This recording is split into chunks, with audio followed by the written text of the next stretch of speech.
The night sky east of Avdiivka glowed orange. It was 11:47 p.m. on February 17th, 2024. Temperature, -8 degrees Celsius. Wind, 4 kilometers per hour from the northwest. Visibility, limited by partial cloud cover at 600 meters. None of those conditions mattered to the drone. Achilles 1 was already in its terminal dive. 800 grams of modified FPV quadcopter, a 1 kilogram RPG warhead, bolted beneath its carbon fiber frame, banking hard at 3 meters above frozen Ukrainian soil.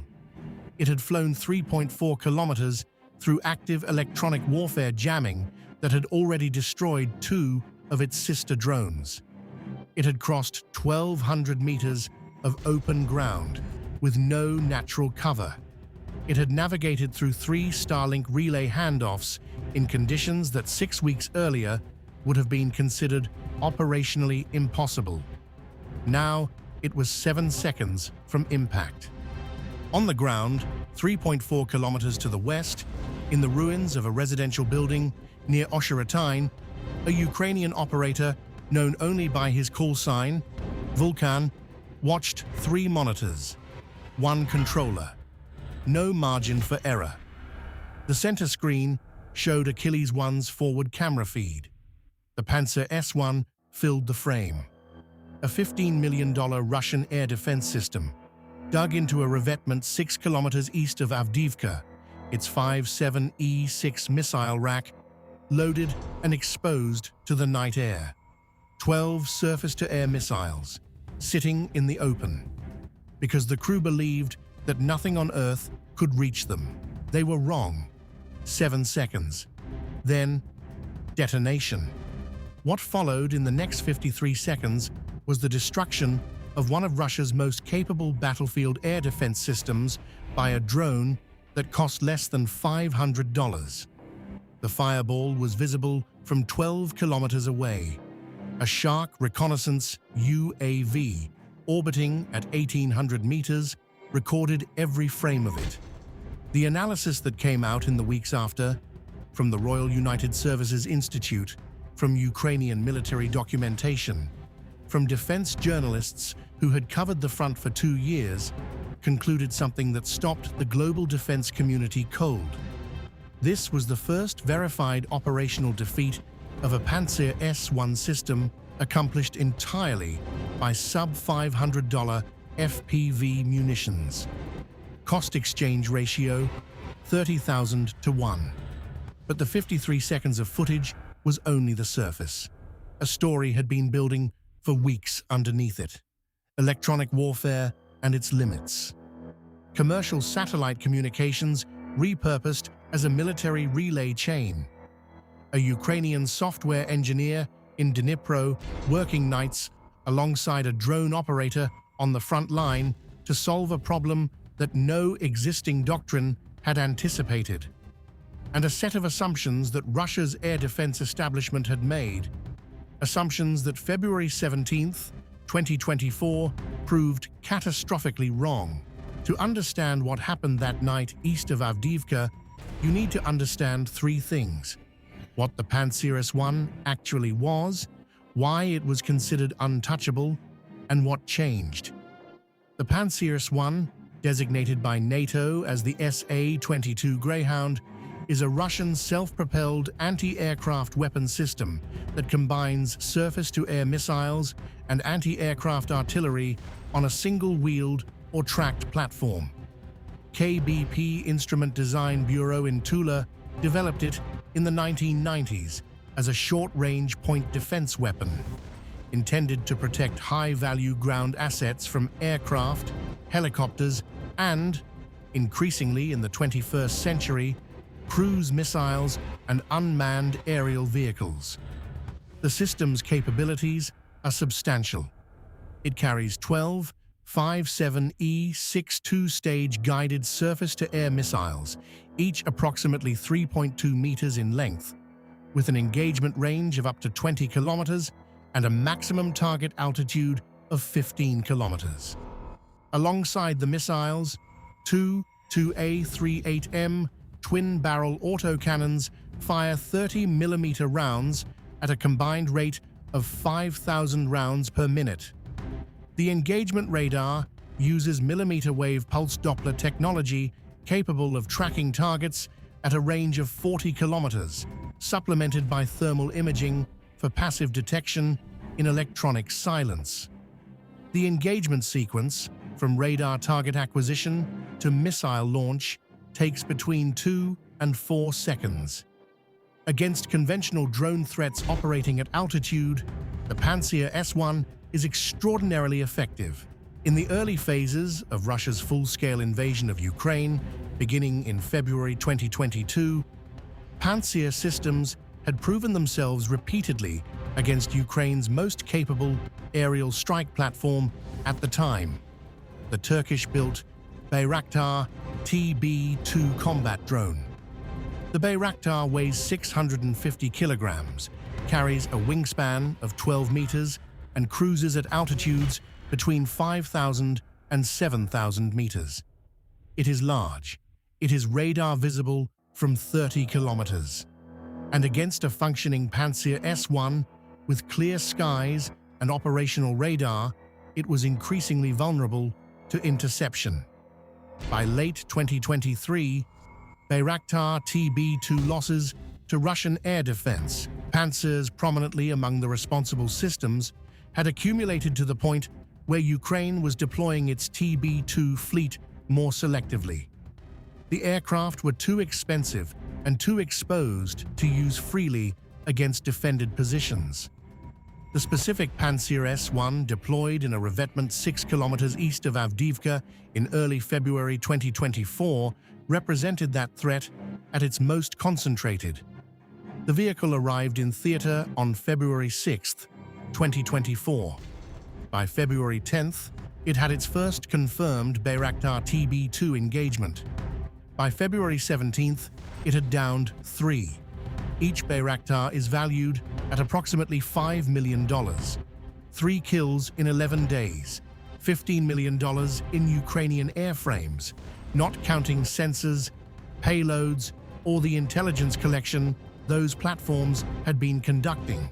Ukrainian military intelligence, specifically the signals intelligence units tracking radar emissions along the Avdiivka axis, had identified the system's position by February 9th.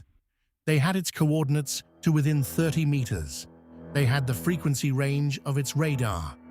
They had Shark reconnaissance UAV footage showing the system's orientation, crew activity patterns, and parking position inside the revetment. What they lacked was a delivery method that could reach it, because the Pantsir-S1 was not sitting alone in that revetment. 14 kilometers to the northeast, Russian forces had deployed a Krasuka-4 electronic warfare complex. The Krasuka-4, its designation drawn from the Russian word for measles, is a broadband electromagnetic jamming platform mounted on a BAZ-6910-0224 axle truck. Its primary designed mission is suppressing airborne radar systems, AWACS aircraft, maritime patrol aircraft, high-altitude reconnaissance drones. It can blind synthetic aperture radar systems at ranges of up to 300 kilometers, but the Krasuka-4 has secondary effects that matter at ground level. Its electromagnetic emissions, broadband noise across multiple frequency bands, degrade the radio control links used by FPV drones operating on 5.8 GHz and 2.4 GHz frequencies. Inside the Krasuka's effective coverage zone, a standard FPV drone loses signal coherence. The drone does not necessarily crash immediately. It becomes unresponsive to control inputs. It enters a fail-safe hover mode, or it spirals erratically across the jamming frequency, descending into the ground before the pilot can do anything about it. For Ukrainian FPV operators, the Krasuka's presence around the Pantsir position created a problem that was geometric as much as tactical. The Pantsir could not be approached from any standard FPV attack vector because any drone entering its protective electromagnetic envelope would lose its control link before covering the distance to the target. Ukrainian drone units from the 92nd Assault Brigade tested this problem directly, twice, before the Achilles operation began. The first attempt, conducted on February 12, 2024, involved a standard FPV drone launched from the western approach axis. The drone lost its control signal at 230 meters from the launch point. The pilot watched the feed go to static, and the drone spiraled down into a snow-covered agricultural field before it came anywhere near the Pantsir's position. The second attempt, on February 14th, used a modified drone with enhanced transmission power, an attempt to overpower the Krasuka's interference by sheer signal strength. It made it 400 meters from the launch point before the jamming overwhelmed the control link. 400 meters covered, 3,000 meters still to go. The operators who ran those two failed attempts returned to the Achilles unit commander, a senior lieutenant whose name has not been publicly released, but who appears in subsequent documentation as the commanding officer of the Achilles element. Their assessment was direct. Standard FPV approaches through the Krasuka envelope were not viable with any hardware currently available to the unit. That was the obstacle. But one operator in Achilles' unit had been thinking about the geometry of the problem from a different angle for 6 weeks. His call sign was Vulcan. He was 26 years old. He had come to the military drone program in August 2022 from competitive FPV drone racing. He had competed at regional circuits in Kharkiv before the war, placing twice in the top 10 at Ukrainian FPV racing events. He understood radio signal propagation, the way experienced pilots understand airspace, intuitively at a level beneath formal technical language. What Vulcan had identified, studying topographic maps of the approach corridor to the Pantsir's position, was that the Krasuka 4's jamming was not omnidirectional at equal strength at all altitudes. The system sat on elevated ground to the northeast. Its electromagnetic emissions propagated outward and downward in a roughly conical pattern. At altitude, coverage was comprehensive. At ground level, the physical mass of the Earth, the contour of terrain, the density of frozen soil, provided partial electromagnetic shielding. A drone flying at less than 10 meters above the ground, following the lowest possible terrain contour, would be partially shielded from the Krasuka's jamming by the Earth beneath it.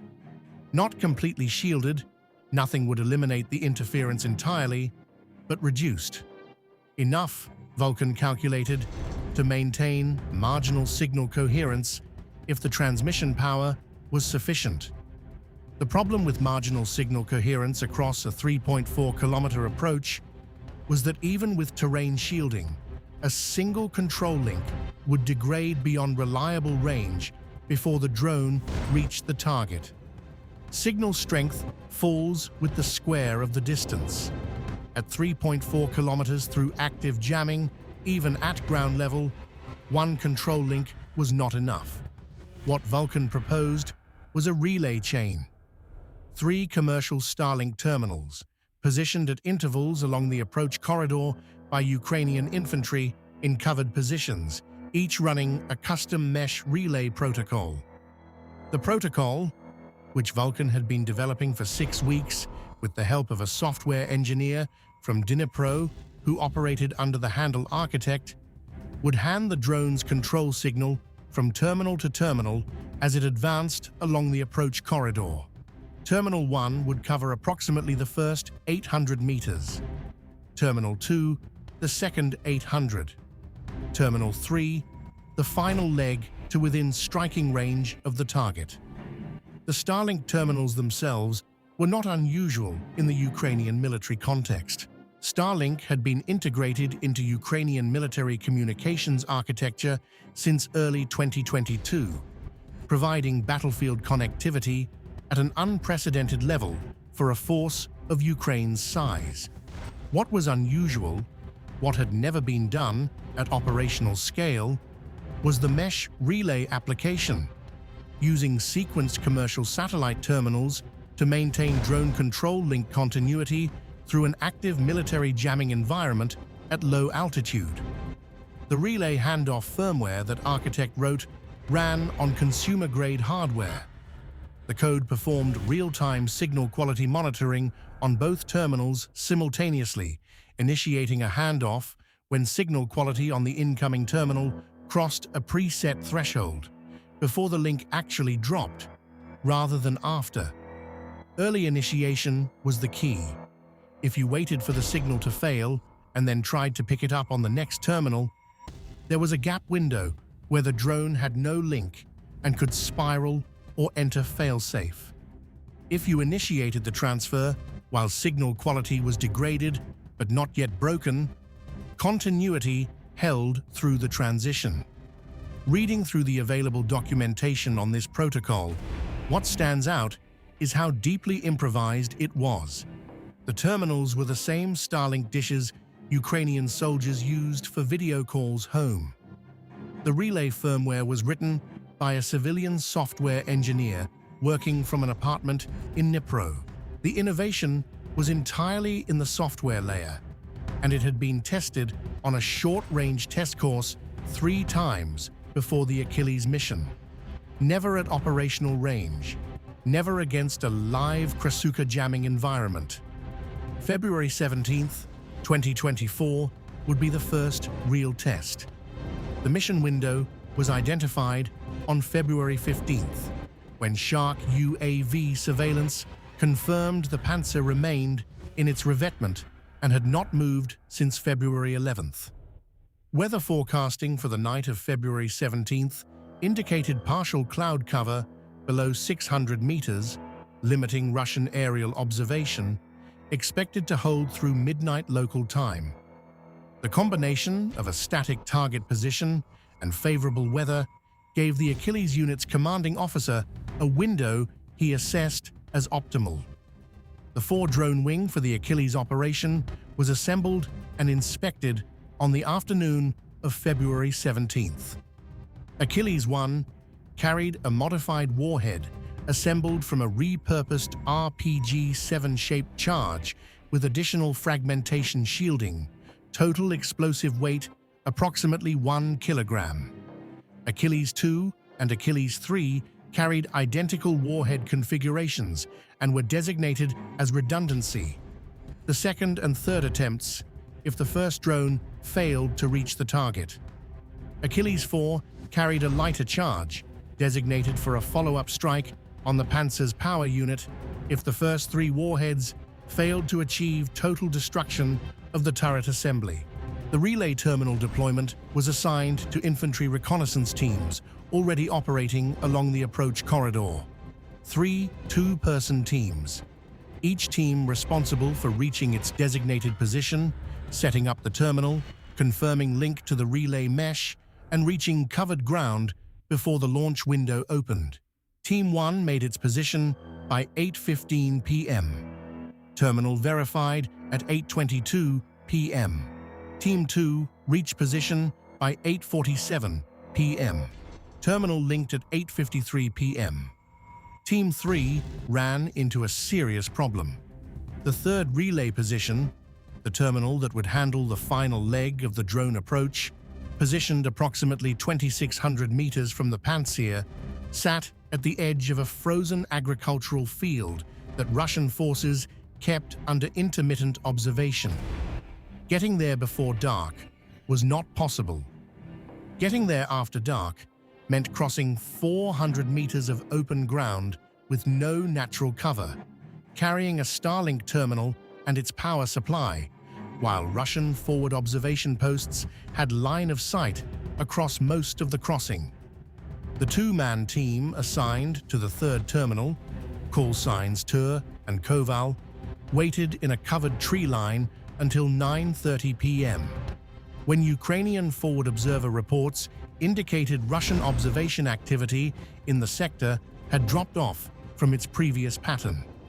Then they crossed 400 meters of open frozen ground, carrying equipment in -8 degrees, under a sky with enough ambient illumination from distant artillery flashes that they were not invisible. They made it across by 9:47 p.m. The terminal was set up and linked to the relay mesh by 10:02 p.m. At 10:30 p.m., Vulcan and his 3 cooperators began the final pre-launch checks on all 4 Achilles drones in the ruined building near Vuhlehirsk that served as their launch position. The checklist had been refined over 3 days for this specific mission. Battery temperature monitoring. The -8 environment degraded lithium polymer battery performance by an estimated 15%, requiring manual compensation in the power calculations. Warhead attachment torque verification on each drone. Control link confirmation with each relay terminal in sequence. Shark UAV position confirmation at 1,800 meters overhead. At 10:55 p.m., a new complication appeared on the Shark's feed. The Pantsir-S1's radar array had rotated. Instead of its standard southward orientation, the direction it had maintained for the previous 6 days, according to all prior Shark surveillance, the millimeter wave antenna was now facing west. Directly toward the approach corridor, the Achilles drones were going to use. The launch was placed on hold. 2 interpretations were possible. The more alarming, the Pantsir crew had detected something, or suspected something, in the western approach corridor. If a forward Russian observer had spotted Turan Koval during their terminal crossing, or if Russian signals intelligence had detected unusual Starlink activity along the corridor, the crew might already have forewarning that an FPV operation was being prepared. If the radar rotation was active target seeking in that direction, the operation was compromised. The less alarming interpretation, the rotation was routine. Pantsir crews regularly cycled radar orientation on schedules designed to prevent the kind of predictability that Ukrainian surveillance had been exploiting. If this was a scheduled rotation, it would complete its cycle within 15 minutes and return to default orientation. For 11 minutes, the Achilles unit's commanding officer watched the Shark feed and made no call. At 11:06 p.m., the Pantsir's radar rotated back to the south. Scheduled rotation, not a detection.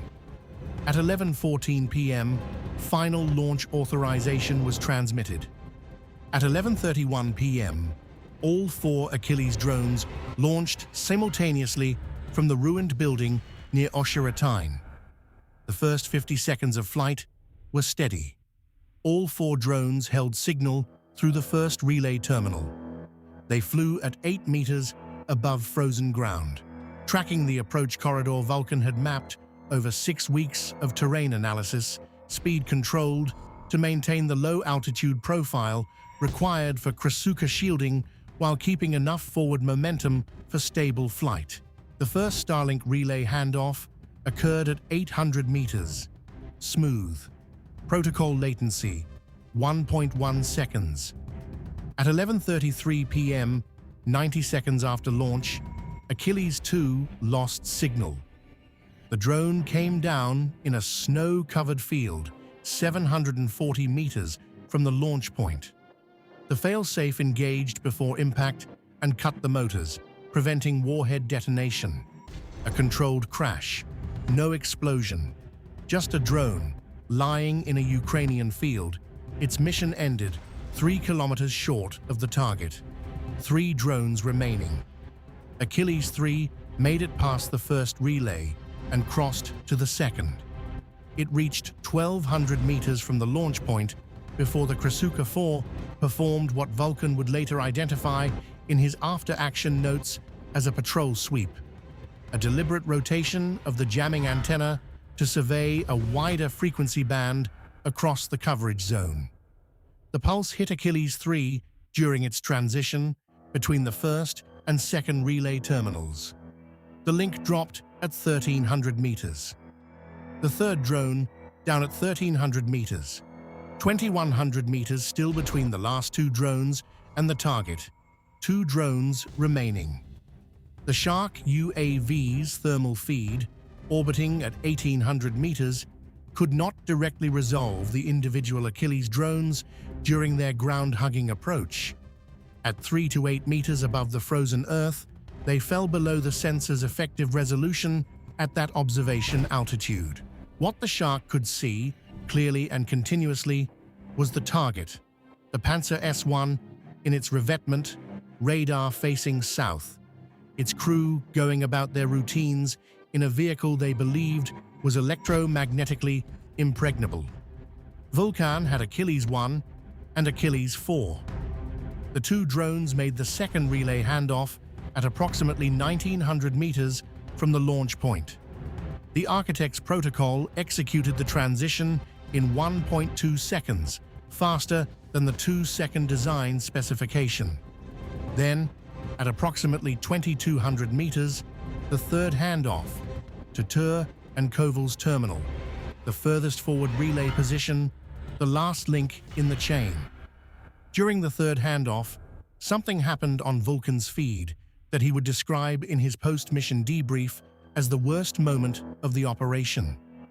Achilles 4's signal degraded to below reliable control threshold for approximately 2 seconds during the handoff transition. On the monitor, the drone's forward camera feed showed the night sky, then the frozen ground approaching, then sky again. The drone deviated 40 degrees from its designated heading. Vulcan could see it on the feed. He could not correct it. The signal was not there to carry corrections. 2 seconds where the drone navigated on nothing but residual momentum and gyroscopic stabilization. A body in motion, continuing in approximately the direction it had been going, without pilot input. Then Tur and Koval's terminal locked the relay. Signal restored. Achilles 4 corrected back to heading. 2 seconds. 2 seconds that had looked, on a monitor in a ruined building 3 kilometers away, like the end of the operation. The final 800 meters from the third relay terminal to the Pantsir's position passed in approximately 23 seconds of flight time. Both drones were inside the zone of heaviest Krasika jamming concentration. Both were still linked. Both were still flying. At 11:47:04 p.m., Vulcan initiated the terminal dive sequence on Achilles 1. The Pantsir-S1 was centered in his monitor. He could see the turret assembly. He could see the 5.7E6 missile rack, the 12 missiles sitting in their launch tubes. He could see the revetment walls on either side of the vehicle.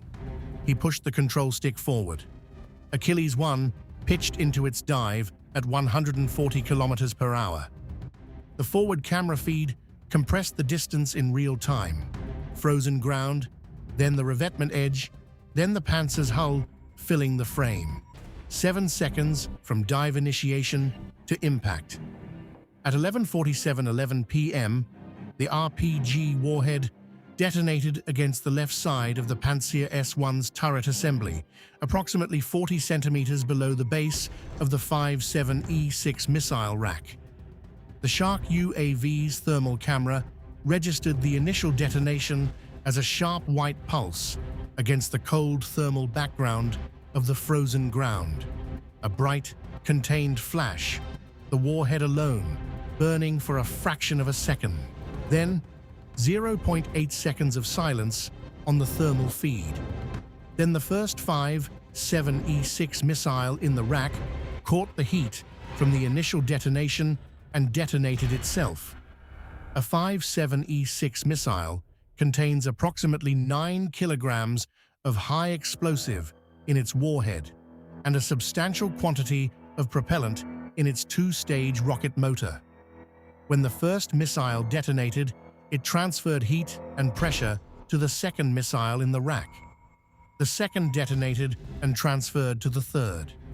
The chain reaction propagated through the entire loaded rack in sequence. 12 surface-to-air missiles, each detonating in the thermal wake of the one before it. The Shark's thermal sensor, a military-grade imaging system designed to register temperature differentials of less than 1 degree Celsius at altitude, maxed out its measurement range within 1.4 seconds of the first secondary detonation. The sensor was saturated.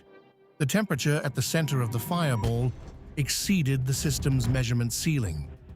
The fireball grew to approximately 30 meters in diameter. From 12 kilometers away, it was visible as a sustained orange glow against the dark winter sky. The Shark's operator, watching from 1,800 meters directly overhead, had to temporarily avert his gaze from his display as the thermal bloom saturated his monitors. 12 surface-to-air missiles, cooking off in a chain reaction inside a vehicle that had been declared untouchable. Achilles 4 hit the burning wreckage 11 seconds after Achilles 1. There was, technically, nothing left to destroy. The second drone's warhead detonated into aluminum and steel that was already liquefying from the primary cook-off. But the impact gave a second camera angle, a second recording of the terminal moments, that the after-action analysis team used to produce a more complete reconstruction of the detonation sequence than either camera alone could have provided. The secondary detonation sequence lasted 90 seconds from Achilles 1's impact. Then it was over. The night sky east of Avdiivka went dark again. The Shark's thermal feed showed a spreading heat bloom in the revetment and a column of rising heated air, but no more detonations. Total elapsed time from first impact to the end of the secondary explosions, 53 seconds. The Pantsir-S1, that had downed 3 Bayraktar TB2 drones in 11 days, assessed as operationally unreachable inside its Krasuka electromagnetic bubble, was gone. Not damaged, not disabled, consumed. Combined cost of all 4 Achilles drones, including warheads, less than $2,000. Cost of the destroyed system, $15 million. Cost exchange ratio, 30,000 to 1. At 11:52 p.m., Vulcan transmitted the strike confirmation to 92nd Brigade Command. The message, as recorded in the brigade's communications log and later cited in the RUSI after-action documentation, was 4 words: target destroyed, corridor open. The Shark UAV's operator simultaneously began transmitting his footage package, the thermal recording of the entire 53-second sequence, via Starlink to Ukrainian military intelligence networks. The footage was at brigade headquarters within 14 minutes of the impact. From there, it moved through the intelligence sharing architecture to operational planning elements responsible for HIMARS targeting. The analysis of the air defense coverage gap was immediate. The Pantsir-S1 had been the primary threat to Ukrainian aerial assets. Drones, cruise missiles, HIMARS rockets on specific trajectories, operating east of Avdiivka within its coverage zone. With the system gone, the gap in Russian short-range air defense coverage extended approximately 14 kilometers. Along that corridor, HIMARS rockets, following previously interdicted trajectories, could now operate without interception risk. At 2:14 a.m. on February 18, 2024, 2 hours and 23 minutes after the Achilles strike, Ukrainian HIMARS units fired their first salvo through the corridor. The primary targets, a fuel storage facility near Vuhlehirsk, an ammunition supply point near Debaltseve, and a vehicle maintenance depot that Ukrainian intelligence had identified as a critical logistics node for Russian armored forces on the Avdiivka axis. All 3 facilities had been within range of Ukrainian HIMARS positions for weeks. None had been targetable before February 17th because the Pantsir's presence had placed their trajectories inside the system's engagement envelope. The fuel depot at Vuhlehirsk burned for 4 hours. The ammunition supply point at Debaltseve was assessed as destroyed in the initial volley. The maintenance depot sustained damage to its vehicle storage infrastructure. Over the following 36 hours, HIMARS units fired additional salvos through the same corridor. The cumulative impact on Russian logistics for the Avdiivka axis was assessed by Ukrainian military analysts as causing between 3 and 5 days of supply disruption, delays with direct, measurable effects on the tempo of Russian ground operations during that period. The Pantsir had been worth $15 million. The disruption its destruction enabled was worth considerably more. One FPV warhead's impact set off a chain of consequences that ran from a revetment 6 kilometers east of Avdiivka to logistics nodes 32 kilometers behind the front line. The Achilles operation matters beyond its tactical outcome because of how fast doctrinal assumptions can collapse. Russia's air defense deployment doctrine for the Pantsir-S1 had been built on a specific threat model: high-altitude platforms, radar-visible, approachable by conventional engagement geometry. That model had been validated by the Pantsir's own performance: 3 Bayraktar kills in 11 days. It did not account for sub-kilogram FPV platforms flying at 3 meters above frozen ground. The Krasuka 4 jamming protection that was supposed to make the position impenetrable was defeated not by military-grade countermeasures, but by a mesh relay protocol written on commercial hardware by a civilian software engineer. The doctrine was wrong, and the Pantsir crew paid for it. The take that will probably generate pushback. Russia's military leadership failed those 3 crew members, not tactically, but institutionally. The FPV threat at low altitude had been documented in Russian military technical reporting and discussed explicitly on prominent Russian military blogs since mid-2023.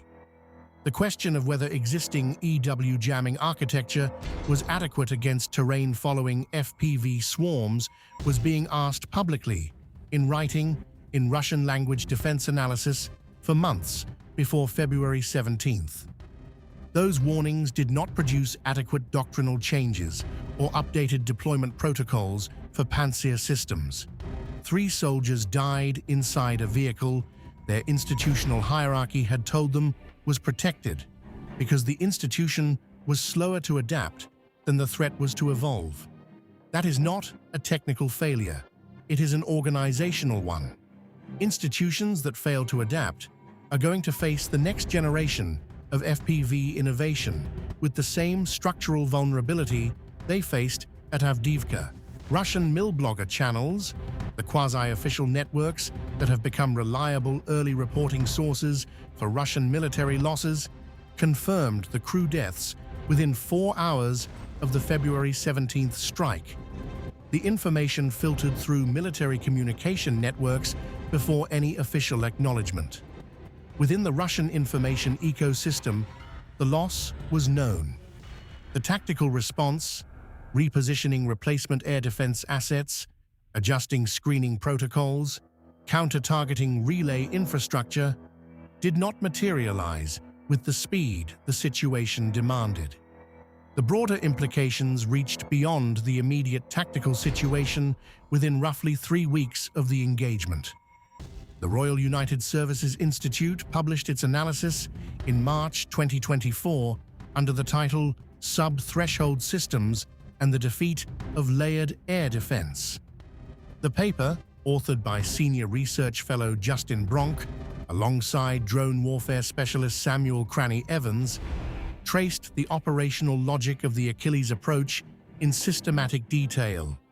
Terrain masking to reduce jamming effectiveness, relay chain to maintain control link continuity, multi-drone wing structure to build redundancy against attrition losses during approach.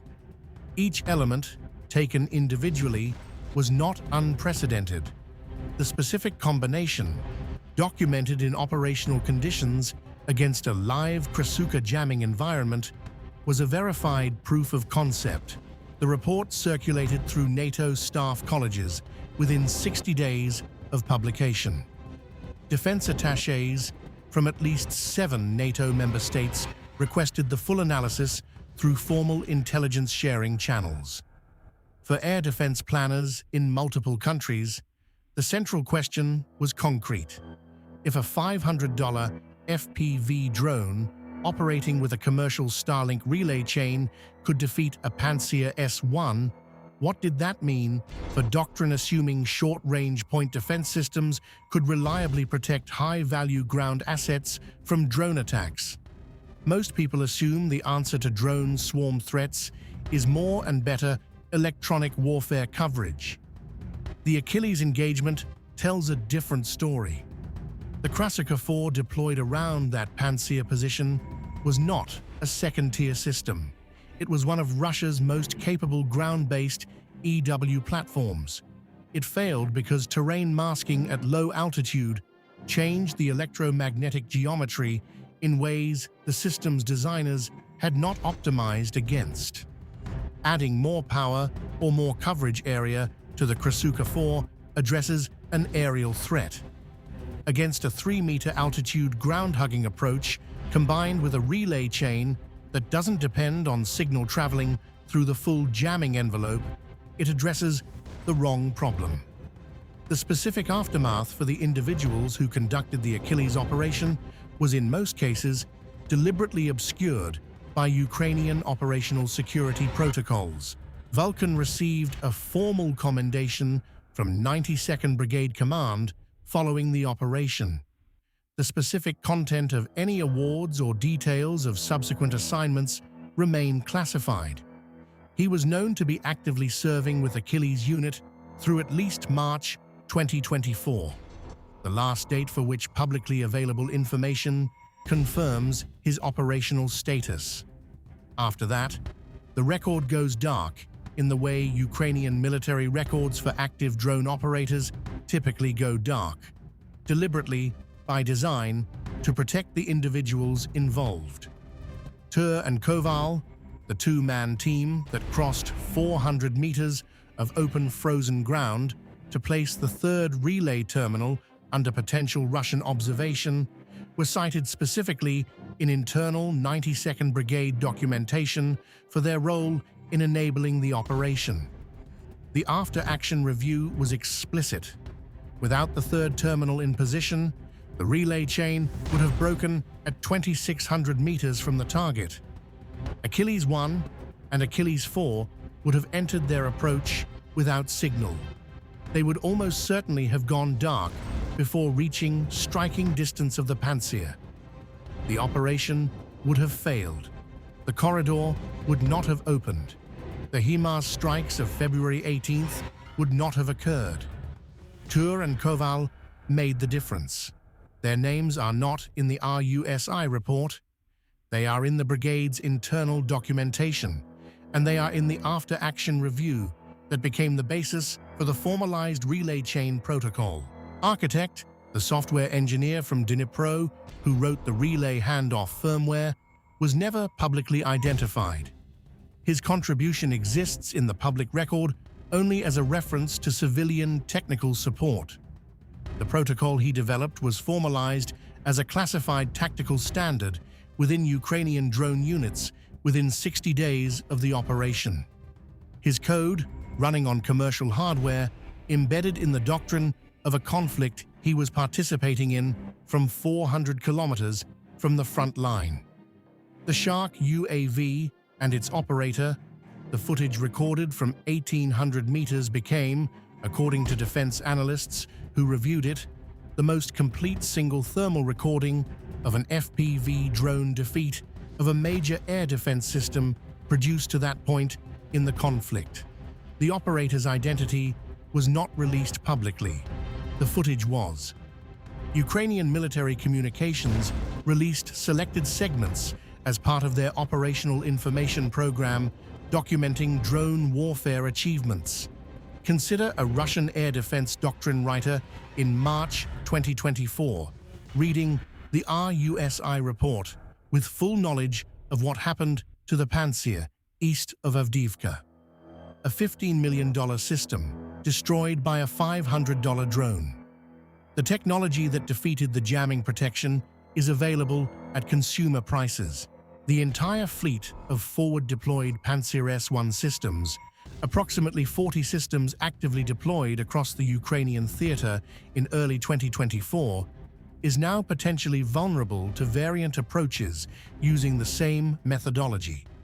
The Russian military response came in stages: enhanced low-altitude radar coverage, dedicated look-down radar systems designed to detect sub-10-meter altitude targets was identified as an immediate priority.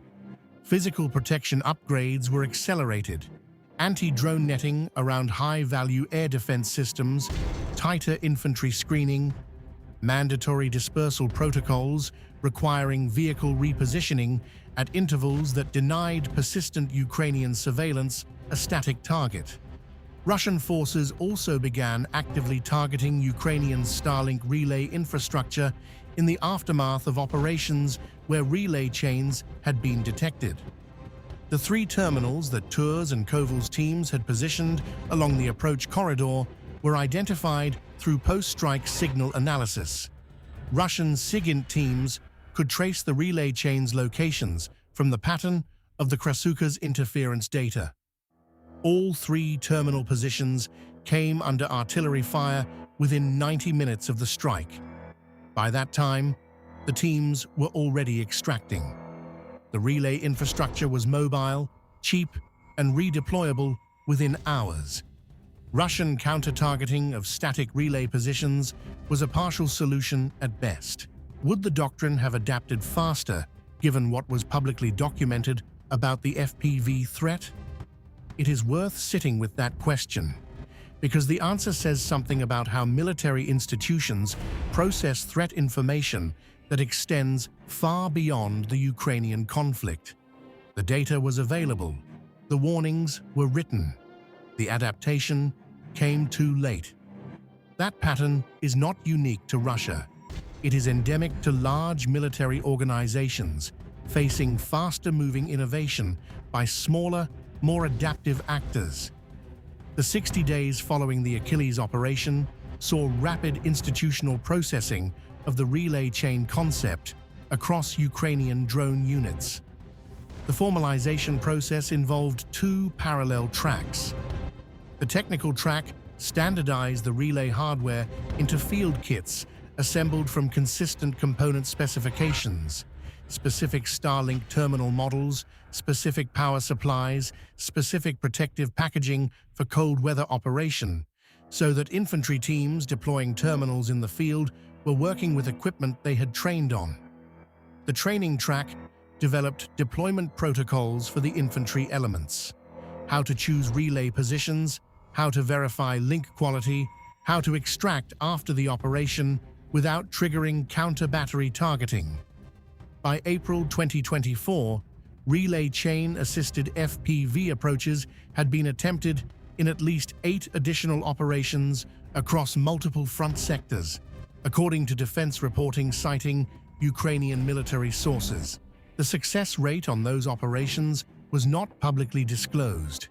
What was disclosed, through the RUSI follow-on analysis and subsequent defense reporting, was that Russian counter-adaptation had accelerated significantly. Counter-battery targeting of probable relay terminal positions began occurring at earlier stages of detected drone operations. Active RF hunting of Starlink emissions near the front line was prioritized at a level it had not been before February 17th. The innovation cycle had entered its next iteration: Ukrainian adaptation, Russian counter-adaptation, Ukrainian counter-adaptation. The same recursive dynamic that had defined FPV warfare, from the first modified racing drone that flew into a Russian armored vehicle. The 30,000-to-1 cost exchange ratio at Avdiivka was not a permanent feature of the battlefield. It was a snapshot of a specific moment when one side's innovation was ahead of the other side's response. That gap narrowed over the following months as Russian adaptation accelerated. But the concept had been proven under operational conditions against a credible peer adversary's military hardware and EW systems. Proving a concept in modern military innovation is not a local event. It gets documented, it gets studied, it gets replicated in different configurations by actors who were watching the Ukrainian theater, because the Ukrainian theater had become the most information-rich, real-world laboratory for drone warfare in modern history. There is something worth holding on to from the story of Vulcan's 35% success assessment before launch. The strangest part, when you sit with it, is not that he launched with 1 in 3 odds. It is that the calculation was correct. The expected value arithmetic was sound. Destroying a $15 million system with a less than 1% cost investment, even at 1 in 3 odds, was clearly favorable.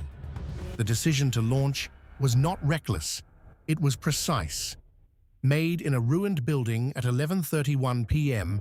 in -8 Celsius, with a 4-drone wing and a relay protocol that had never been tested at operational range, and it was the correct decision. Most of the operations built on calculations like that do not produce RUSI reports. They produce 4 lost drones and a target that is still standing. Those operations happen more often than the ones that succeed. They do not appear in the documented record because documentation requires a result to document. The Achilles operation succeeded. The result was documented. And in the documentation, the shark footage, the brigade after action, the RUSI analysis, the specific details that made success possible are available to anyone who wants to understand what happened at Avdiivka on February 17, 2024. A detail that stayed with me from the post-mission debrief. When Vulcan was asked what he was thinking during the 2 seconds that Achilles 4's signal dropped and the drone deviated off heading, he said he was not thinking, he was watching.